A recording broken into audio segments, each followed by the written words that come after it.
Feedback.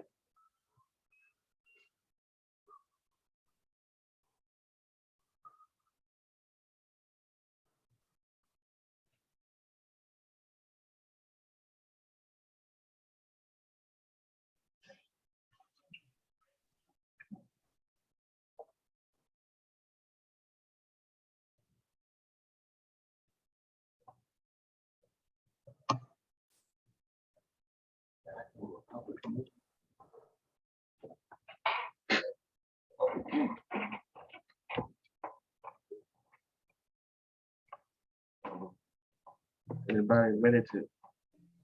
Everybody, is everybody here who's presenting? Yes, we're all here, I think. Okay. Oh,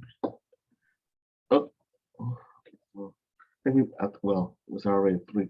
It was already three. I guess we should go ahead and we should go start. Go ahead and start. Okay, great. Go ahead and start.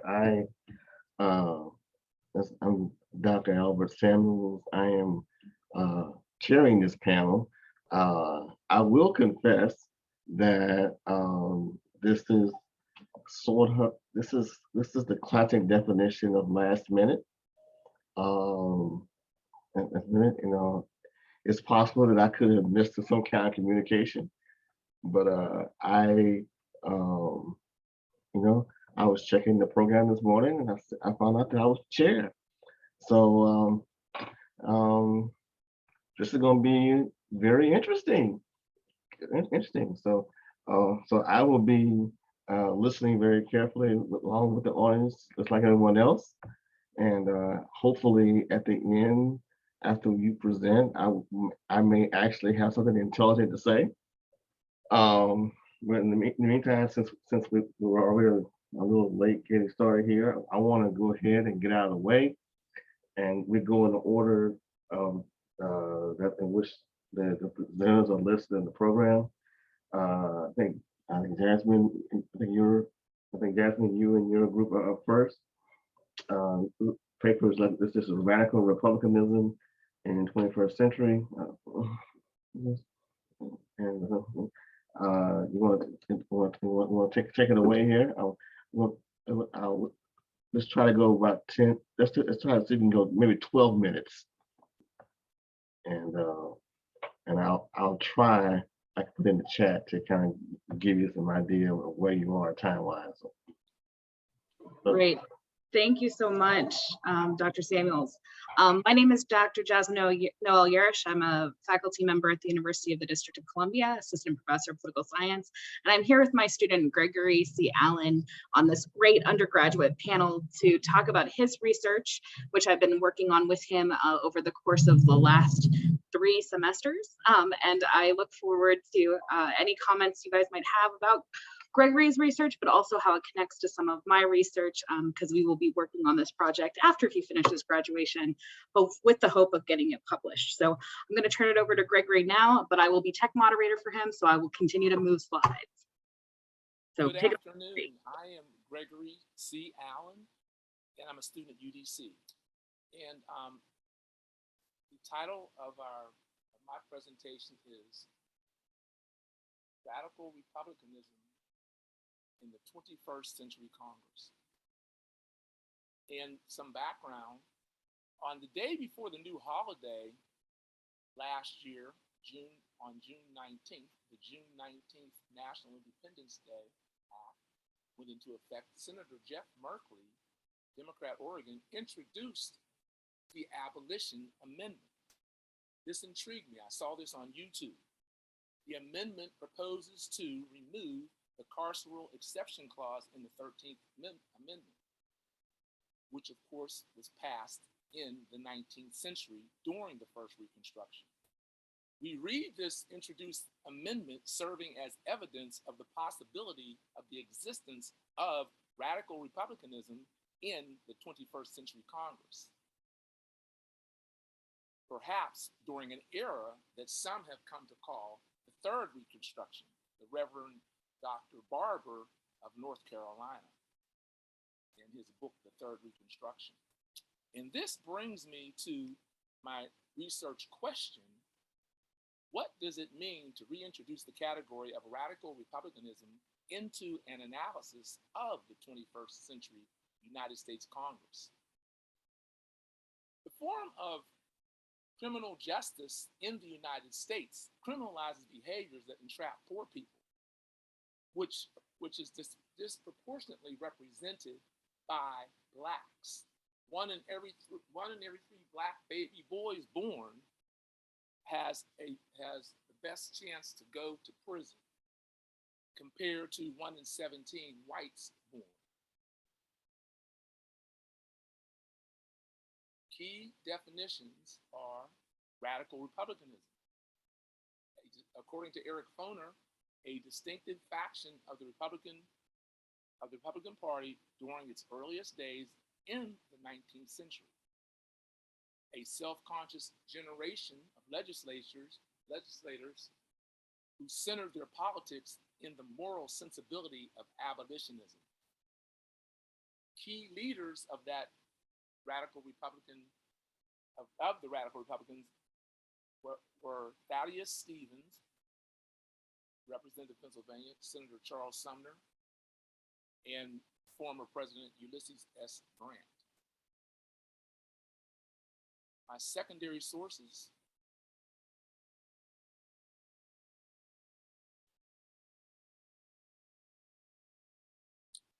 I have one more key definition. Congress. Why the focus on Congress? Because Congress regulates prisons.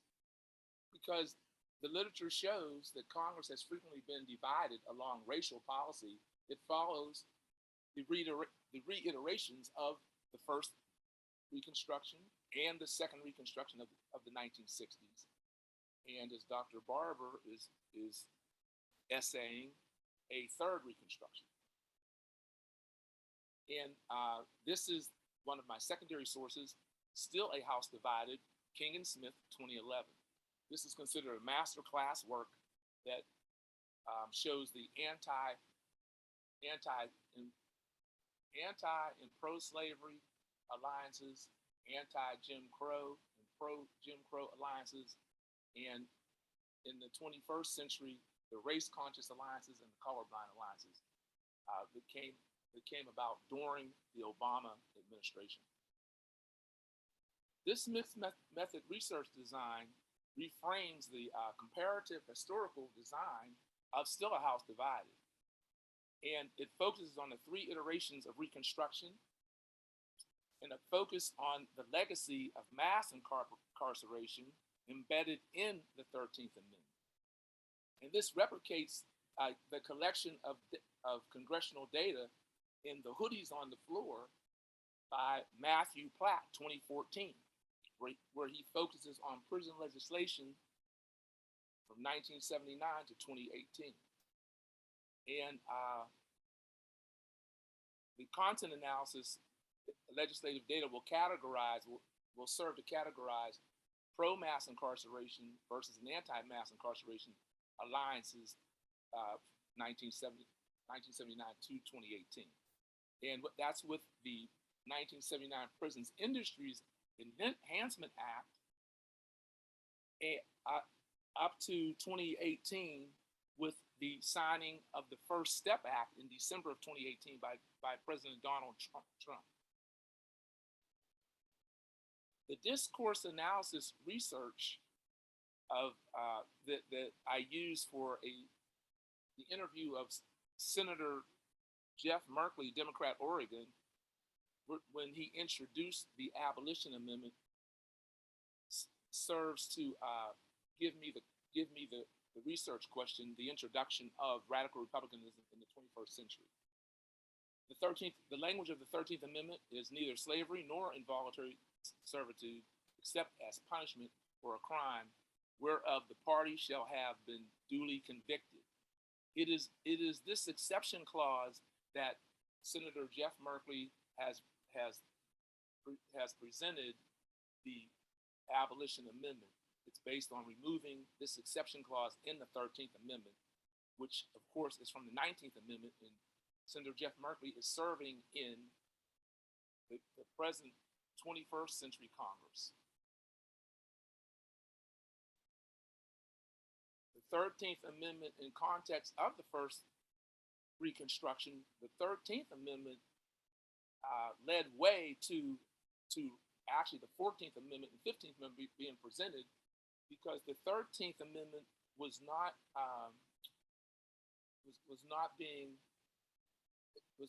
fulfilling the promise of the Declaration of Independence or the preamble of the Constitution. President Johnson vetoed the Freedmen's Bureau, and he vetoed the first Civil Rights Bill. The radical Republicanism and their leaders, Thaddeus Stevens, Charles Sumner, Wendell Phillips, pushed for the Civil Rights Bill.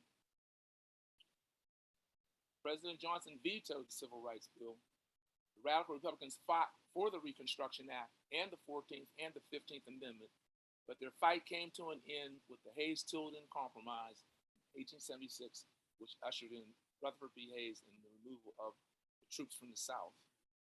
13th Amendment in context of the second Reconstruction, after years of narrow judicial construction of the 13th Amendment, the 13th Amendment authorized Congress through the landmark case of Jones versus the Alfred H. Mayer Company in 1968. It authorized Congress to do more than merely dissolve the legal bond by which the Negro slave was held to his master. It gave Congress the power to rationally determine what are the badges and the incidents of slavery, and the authority to translate the determination into effective legislation.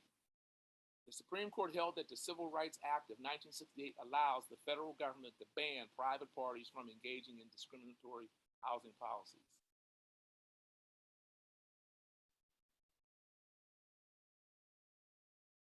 So at this stage, I'm going to actually take over the presentation real quick to finalize for Gregory. One of the things that we're thinking about is this question called a third Reconstruction. And in the last about half of a decade, we've seen lots and lots of scholarship, particularly public scholarship, around this call for a third Reconstruction. And given the context of the January 6th insurrection, this becomes even more prescient. And I also want to reiterate that during the presidential panel this morning, both Professor Duchess Harris and Professor Valerie Sinclair Chapman also called to think about the context of third Reconstruction. And this is where Gregory and I are fitting this kind of conversation. So we'll go the conclusions, the preliminary conclusions that Gregory has here. Gregory, do you want to go ahead and read them? And then I'll do the last slide. Yes, thank you, Dr. Yarish. My preliminary conclusions are still a house divided. King and Smith 2011 historically identified the first two eras of racial alliances in the United States, the pro-slavery and the anti-slavery alliances, the pro-Jim Crow and the anti-Jim Crow alliances. But shift in analytical framework leaves underexplored the emergence of a pro-mass incarceration and anti-mass incarceration alliances. Senator Jeff Merkley, Democrat Oregon, personifies the reintroduction of the radical Republicanism in the 21st Century Congress with a proposal to remove the slavery is abolished except in the conviction of a crime clause of the 13th Amendment. Given that others have joined Merkley largely with the ranks of the Democratic Party, this research leaves room for rethinking the implications of the current partisan divide in the United States electoral politics. And the last thing that I want to say is, of course, Gregory is focused on looking at Senator Merkley, whereas my larger work thinks through Black women's contributions to these phases of Reconstruction. So I'm just going to read really quick a little bit about the forthcoming book manuscript that I'm working on. In December 2020, Representative Ayanna Presley's resolution for the People's Justice Guarantee, a sweeping criminal legal reform resolution targeting mass incarceration and police violence, was recognized by Essence magazine as, quote, a blueprint for nation's third Reconstruction. So notice that Representative Ayanna Presley introduced this a year before, almost an entire half of a year before Senator Merkley. These activities are easily legible in part and parcel of the long history of Reconstruction, given that the largest portion of the literature that returns to the first Reconstruction traces the emergence of the prison industrial complex, its solidification under the logics of the new Jim Crow, and highlights its linkage with the American cultural politics of assimilation and profit-seeking. The leaders of Black Lives Matter and the rise of the slogan defund the police finds resonance in perhaps the fastest growing portion of that same literature centered upon the professionalization of the police as an organism of the white supremacist state. My research, with its focus on Black women as intellectual progenitors of abolition democracy broadly written, moves beyond the institutions of overt state violence and focuses on more covert forms of oppression, like the erasure of the history of Black women from the project of first Reconstruction and potentially from the projects of the third Reconstruction as well.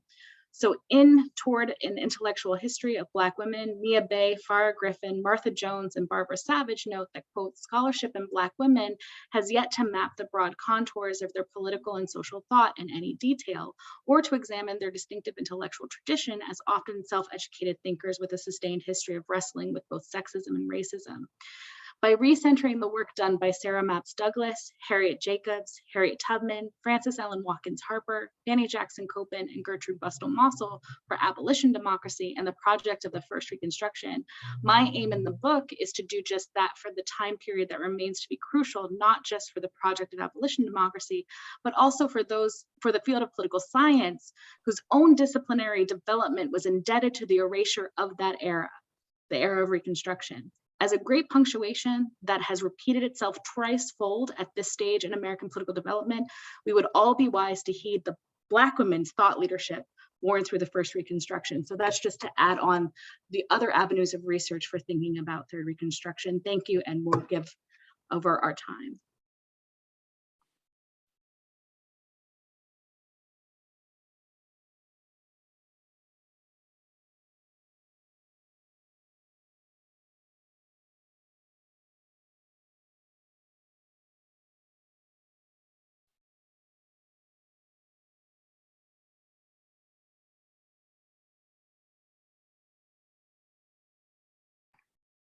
Sorry, I had to unmute myself.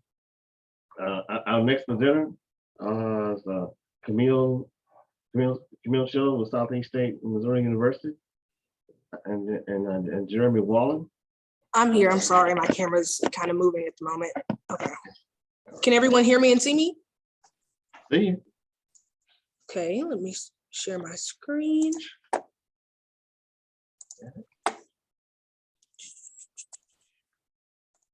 Can everyone see my presentation? Okay. Sorry, let me just time myself. Hi, everyone. My name is Camille Shoals. I am a senior at Southeast Missouri State University and part of the McNair Scholars Program. And this is my research. Where do we go from here? An analysis of white supremacist movements and legislative actions in France, Germany, and the United States in relation to immigration policies. It's a mouthful, so let's just go ahead and get started. So this research came from the election of Donald Trump in 2016, mainly because after his election in the US, we saw that a lot of areas, specifically in Europe, were moving politically towards the right or to populism. And in fact, that's not a phenomenon that's uncommon. Realistically, France, Germany, the United Kingdom, and other associated European nations had already moved to the right wing area of politics years before. And so what we're seeing is that how did this area of politics become specifically mobilized by immigration policy? As many of us will remember, in 2016 and 2017, the #1 political campaign issue in the US was immigration policy. So thinking about this, my research question became, to what extent have current white supremacist movements in France, Germany, and the United States been supported by immigration policies? So we will be looking at how the ideology of these movements are being supported by the laws, not the other way around. So one of the most important things in my research is to understand what exactly is white supremacy. So this figure is the Pyramid of White Supremacy by Tolouzzo in the Safe House Progressive Alliance for Nonviolence in 2005. And it describes white supremacy as a overt system and a covert system. So one is socially acceptable and the other is not. I have provided arrows so we don't have to squint on this big chart. So my research focuses on the KKK, neo-Nazis, anti-immigration policies and practices, fearing people of color, and also color blindness. Now, my paper defines white supremacy in 3 key ways. A, it's a global power system that influences policymaking. B, it is a belief system that glorifies whiteness as a universal good. And C, it is a belief system that scapegoats non-whites to deal with salient problems. The other concept that's important is the process or the concept of otherization. This is very popular within sociological and political circles, but in my research, it allows me to identify how immigrants are separated from the idea of togetherness and from the native and are subjected to inhuman conditions. So to summarize, how are you not one of us? So Michelle Christian in her 2018 article established that one, whiteness operates in a framework that allows the state to control what or who is seen as normal, which is whiteness, and also who is against the ideals of the nation, which is the other. And she also advocates that the current system we possess is based on a foundation of Western colonialism, enslavement, state building, racial violence, and genocide, among other things. And so as we see to the right on this graphic, we see that the history of these empires and also the globalization of the suffering that they produce are then separated into a racist structure, which affects physical things, and a racist ideology, which affects social things. So my research looks into how the ideology of these people are then reproduced and replicated in the structure of the state, economy, and institutions. Next is my methodology. So as a political science major and also a comm studies major, I don't like math. So instead I use secondary sources like policy briefs and stuff like that to figure out what am I looking for and what do they advocate for. So that's what I did. And in my analysis, I had 4 hypotheses. So by no hypothesis, there is no direct correlation. First one, the law slightly supports the white supremacist group objectives. The second one, the law moderately supports the white supremacist group objectives. And of course, the last one, the law strongly supports the white supremacist group objectives. And so in my comparison, I just took whatever the white supremacist group advocated for themselves on what they wanted, and I put them next to the laws that I chose. And I tried to see if the policies in place were actually helping them. So we're talking about if the law is actually doing what they want to be done. So moving on to my objects of analysis, as I stated earlier, we are looking at France, Germany, and the United States. So for France, we are looking at the National Rally, and the law chosen was the Code for Entry and Residence of Foreigners and the Right of Asylum of 2004. For Germany, we have the Alternative for Dutchland and the Skilled Immigration Act of 2018. And for the United States, we have the Ku Klux Klan and the Illegal Immigration Reform and Immigrant Responsibility Act. Each of these nations were chosen because of 3 similarities they share. First, they all have a recent history of a right-wing political resurgence. France was in 2016 through 17, Germany was in 2017, and the US was in 2016. Secondly, they have colorblind national strategies towards race, or they believe that they are in a post-racial society. These are all 3. And lastly, they have a very strong history of anti-migrant and also specific anti-ethnic group practices. So let's start with France. The party objectives of the National Rally are pretty simple when you look at it through the context of immigration. They want to limit immigration to France. They advocate that integration is the only way to be a migrant in France, and they also want to prevent the spread of Islam in Europe.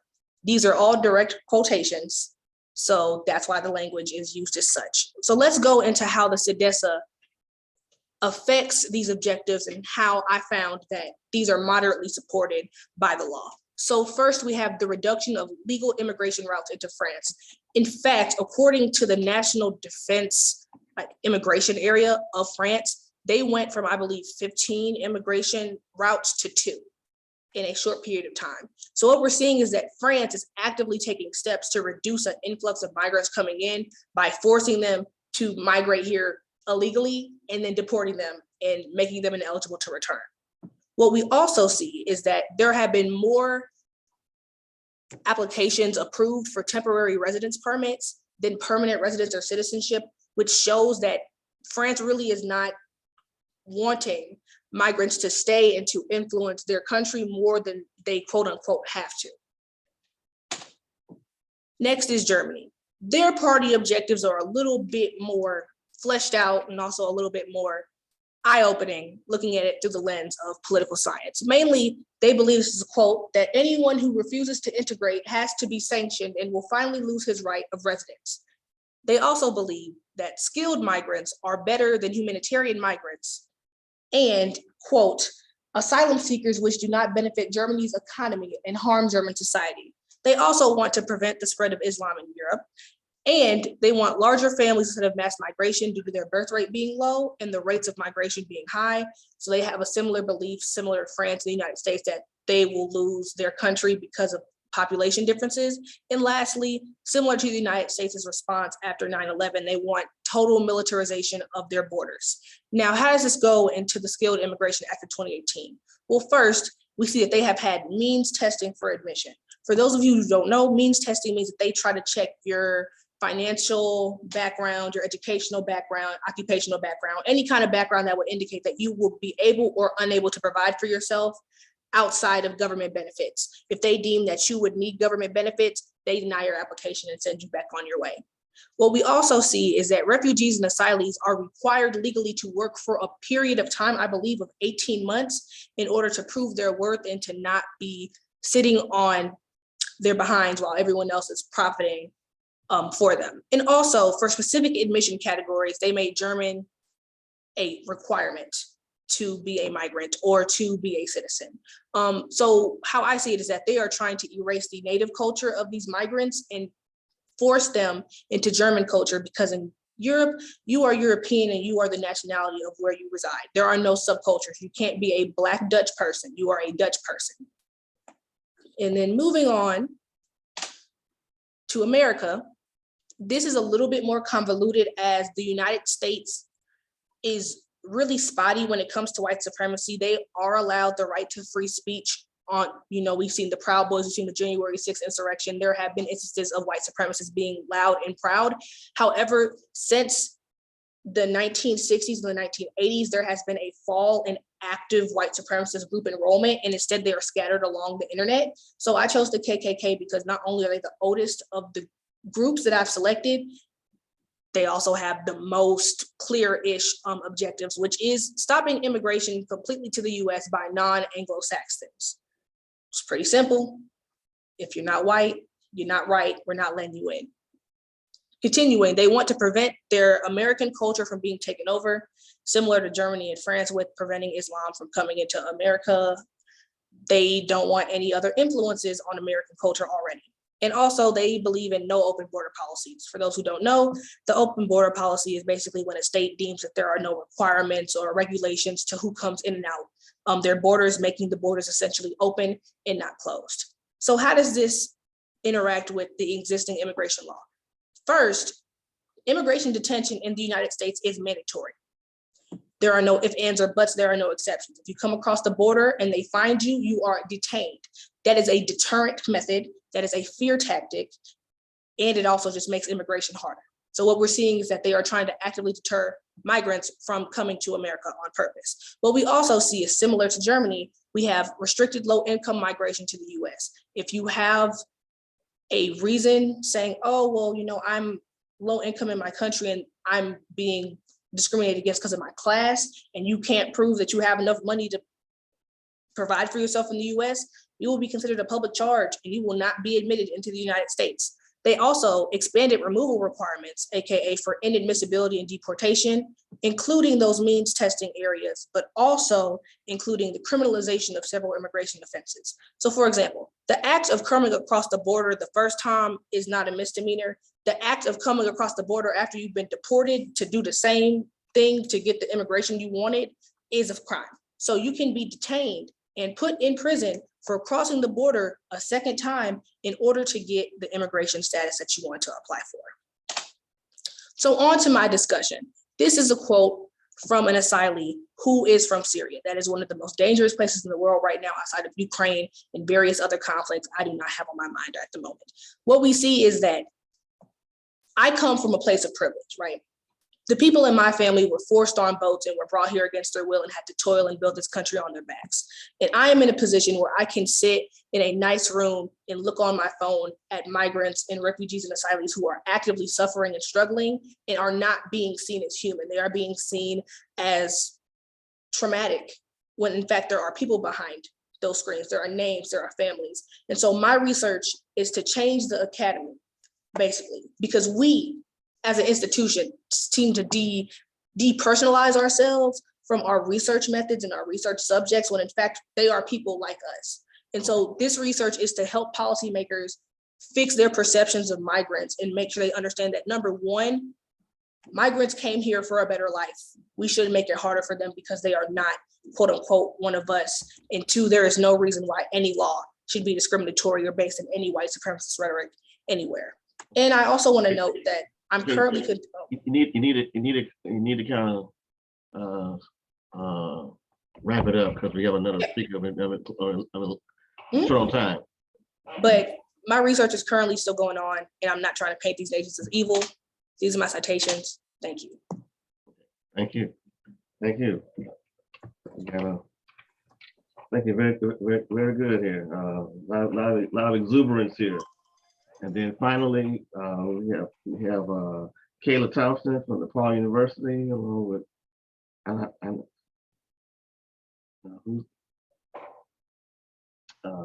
will be our next presenter. Yeah. Yeah, I can do that. Let me pull up my screen. All right, can you all see it? There we go. Yes. Dang, the issue is I can't see my presentation notes. Okay, let's see. All right, so my presentation is called Uyinene's Ghost on Gender-Based Violence and Digital Activism. Oh, on digital activism in 21st century South Africa. So I want to preface this by saying that this project is a development in progress, as it is my senior thesis. So I would like to use this opportunity to gain any feedback and suggestions to help me make a strong thesis defense, and I look forward to learning from everyone. So again, my title is Uyinene's Ghost. So who is Uyinene? Uyinene was a 19-year-old Black South African girl who was murdered and raped in broad daylight. She went to the post office to pick up a package, and the person who was working there told her to come back later because there were issues with the electricity. She didn't question it because in South Africa, that's kind of normal for the electricity to go out. And so when she came back, he locked her in and proceeded to assault her, to which she was fighting back, to which he then bludgeoned her head multiple times, violated her, and dumped her body in the nearest township. And this is interesting to me because we think of South Africa as the rainbow nation, this nation that has advanced since the apartheid, who has overcome all these illnesses. But a heinous act such as this was able to happen in 2019, a little less than 3 years ago. And her death caused an outrage, an outcry on the streets and social media.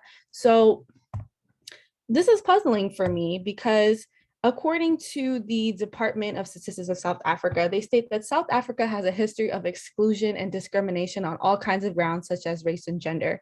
And so they say, for this reason, we have developed one of the most inclusive constitutions in the world, with a Bill of Rights that specifically refers to equal treatment for all, regardless of race, age, disability status, socioeconomic status, and gender. And so the website highlights market participation, resource equity, governance as key areas to understanding and addressing gender inequality. But I wasn't able to find anything more recent on gender-based violence from their website. And then on this slide, you'll also see statistics about women who will, at least 21% of women in South Africa will experience physical violence by a partner.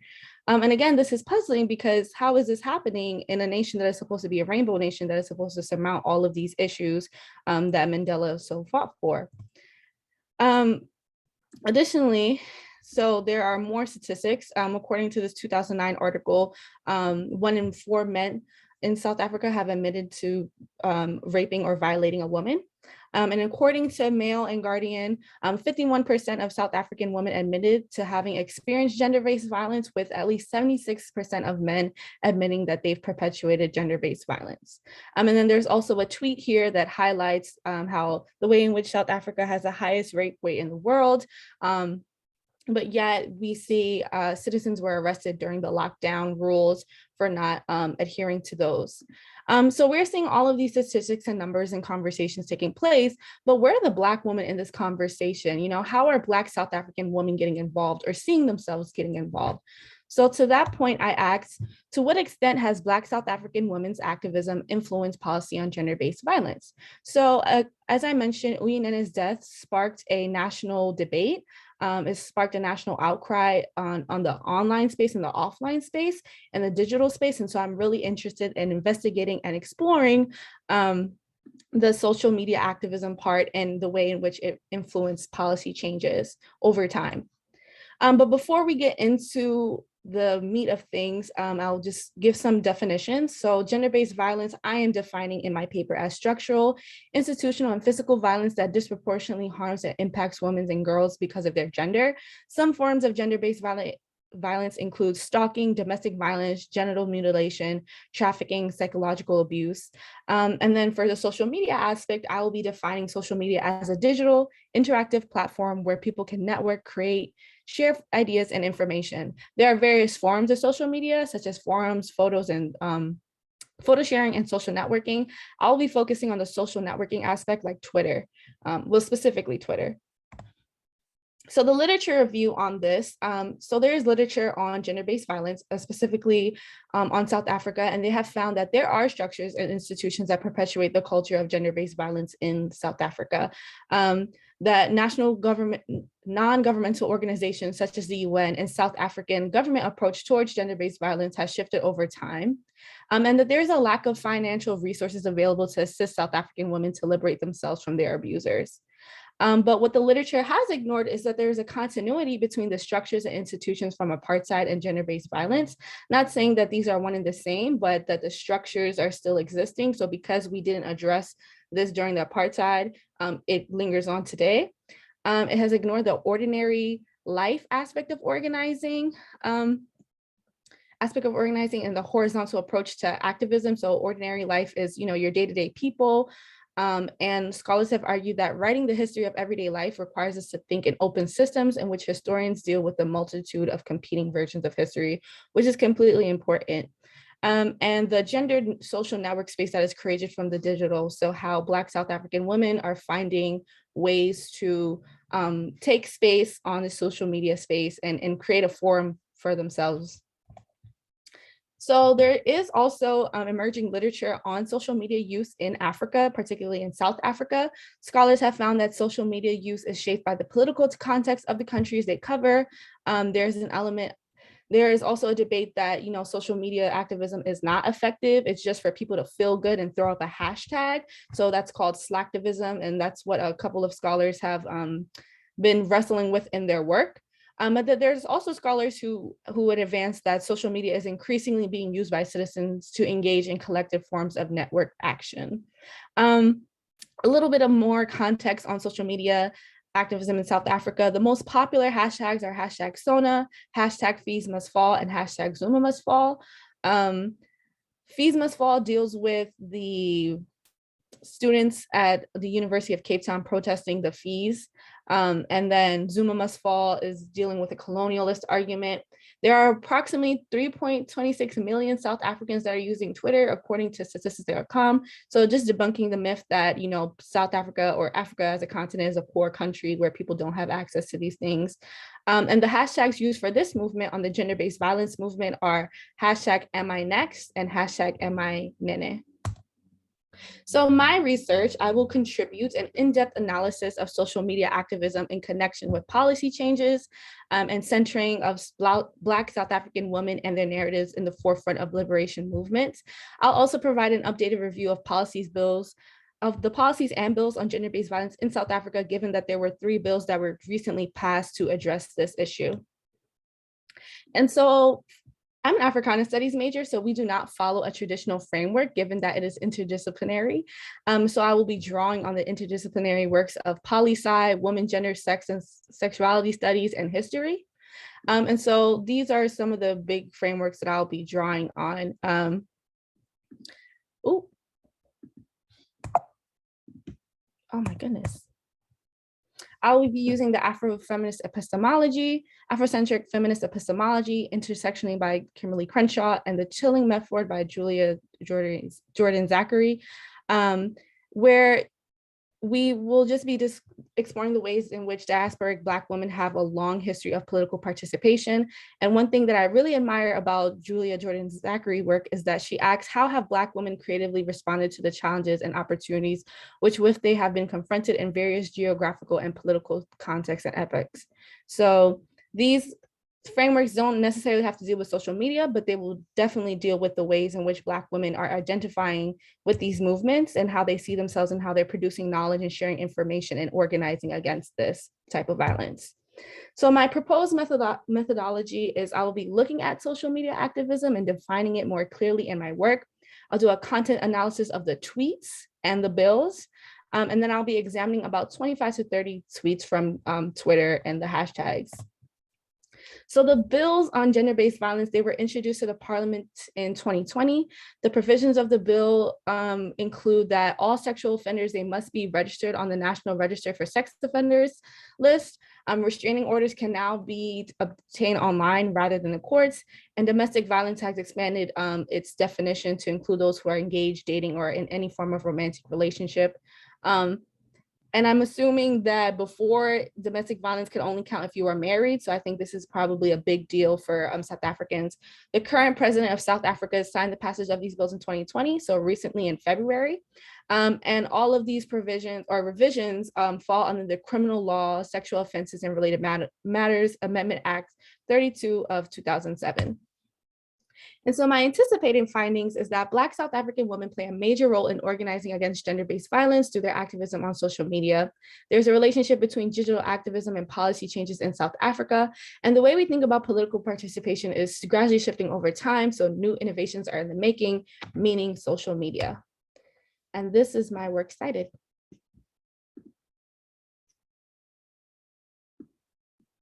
Thanks. All right. I'm just going to be real fast. Thank you for that presentation. First of all three of these presentations and papers make me excited about the future of this discipline. And I just, I feel like it's a privilege to have participated in this, and I want to commend you all for your work, and I want to also commend the professors who are mentoring these students and working with them.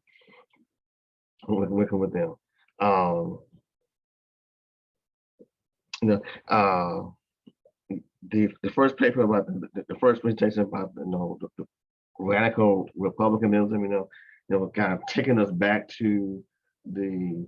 I think this is very interesting to take us back to the first Reconstruction and conceptually what radical republicanism means, because republicanism has got a whole different connotation now, and so I really like that. What I would ask, and one interesting question I would have for you would be, because recently we've seen kind of a consensus emerging on we kind of went too far on mass incarceration. That was a period when the left saw it's all this racist and everything else. The right said it would cost too much money, and so that helped create some majorities to even places like Texas, of all places, to rule some of the stuff back. And so what listen to me is that what and are there any Republicans in the Congress willing to go along with that? That kind of help pass the First Step Act. Has any Republicans expressed any support for this? And if they haven't, what does that say about this issue? You know, you have a quick thought on that. My answer on that is I'm looking at the First Step Act signed by Republican President Donald Trump, December 2018, which one of the main goals of the First Step Act is to reduce prison population. And so you had a Republican president that signed that bill into law December 2018, and it was supported by a heavy bipartisan vote. So both Republicans and Democrats.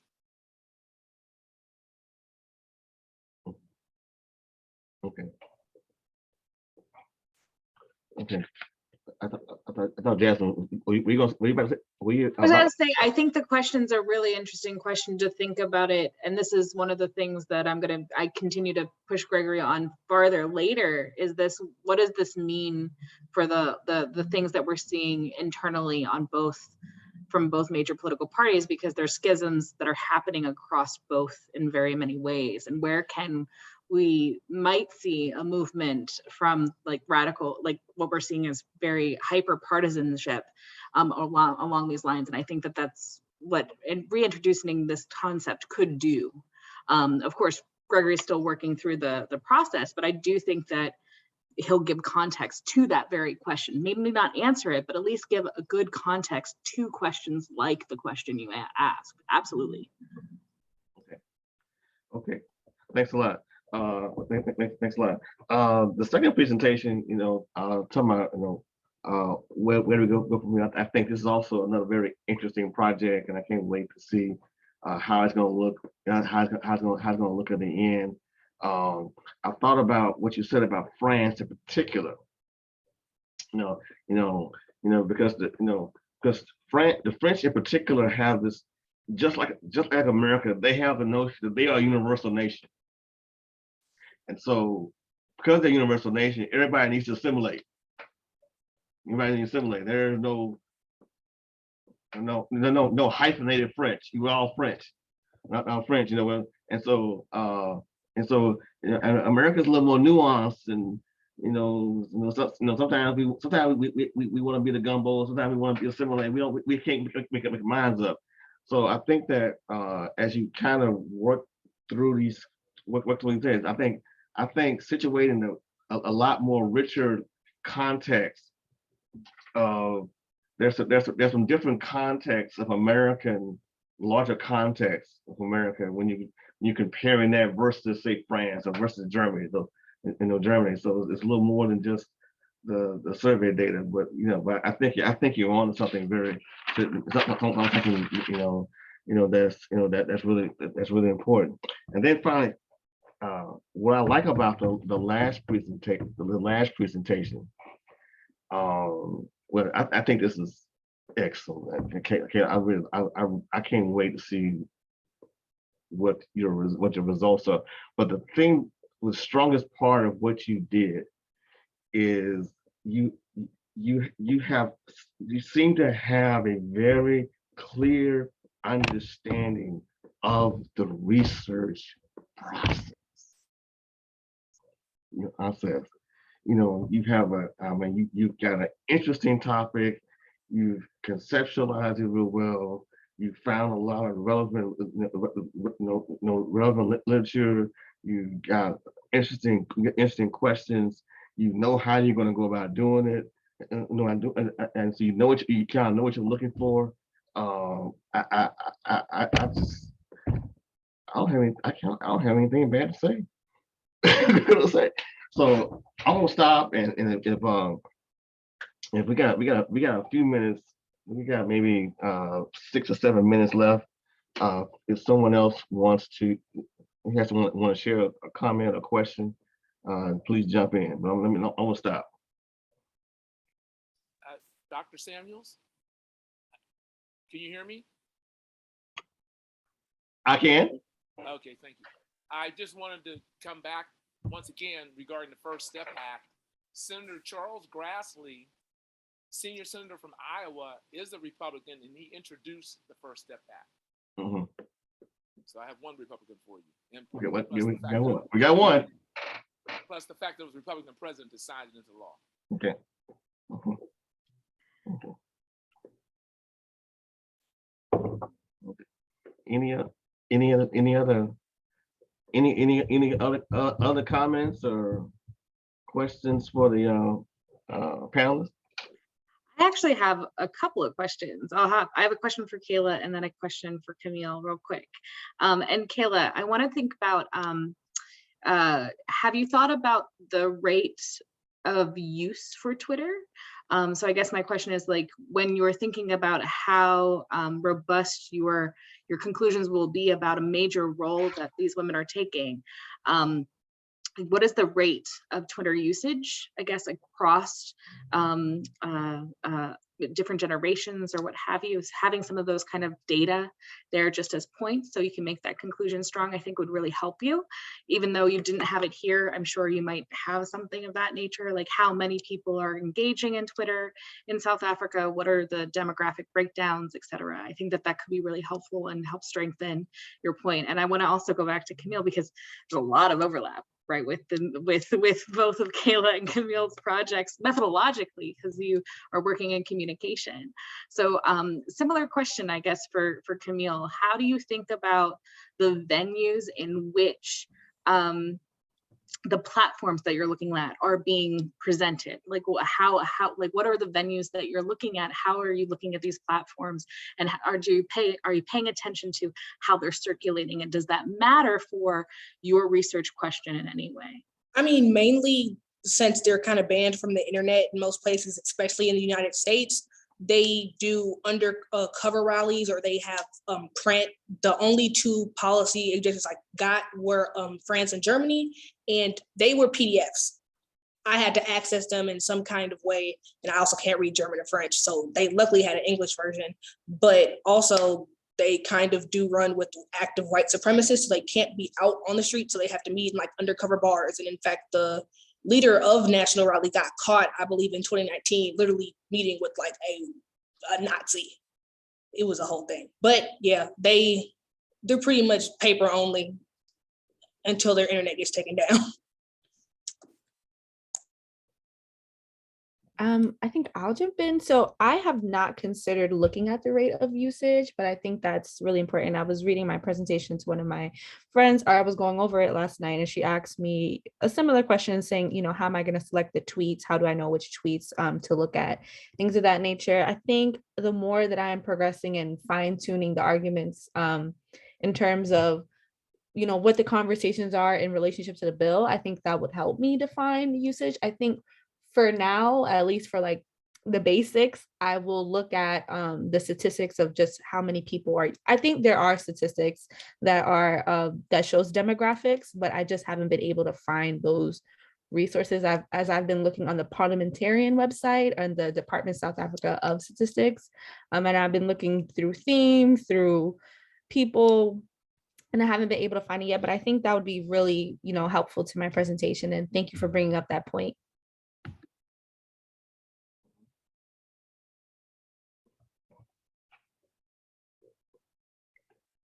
Anybody else?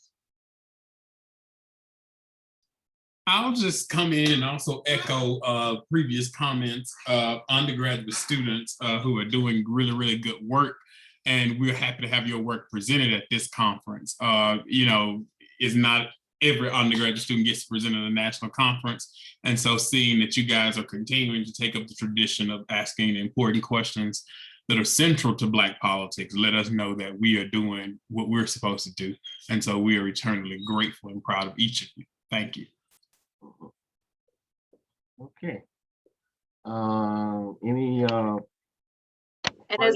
I wanted to ask, are there any other undergraduate students in this room? If you are, raise your hand or just throw up like a little thumbs, just so we know that maybe we have some attendees that are also undergraduate students that are in the room. And I always appreciate them. So we see you too, just for showing up and being here. always important. So you are amongst peers, and it's great to see those peers here too. So thank you. All right.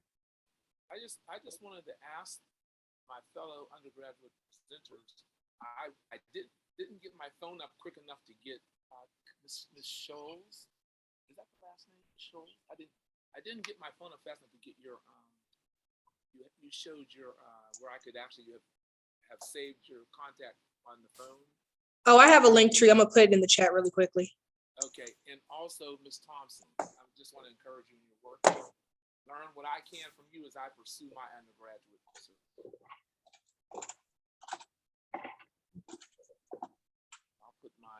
I'll put my email in. Okay. Any other parting thoughts?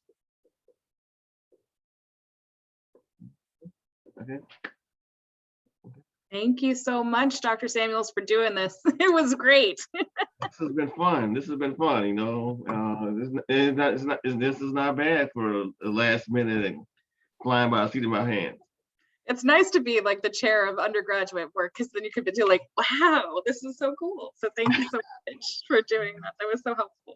And we'll, you know, feel free to reach out to me, everybody. Kayla, Camille. I know that Gregory always reaches out. So I threw my my email in the chat, and then of course, yes, Linktree. There's Camille's Linktree, so you can pick it up, and I'll make sure I take it too and send Gregory that information. Thanks so much, everybody. All right. Bye-bye. Bye-bye. Thank you. Thank you. Mhm.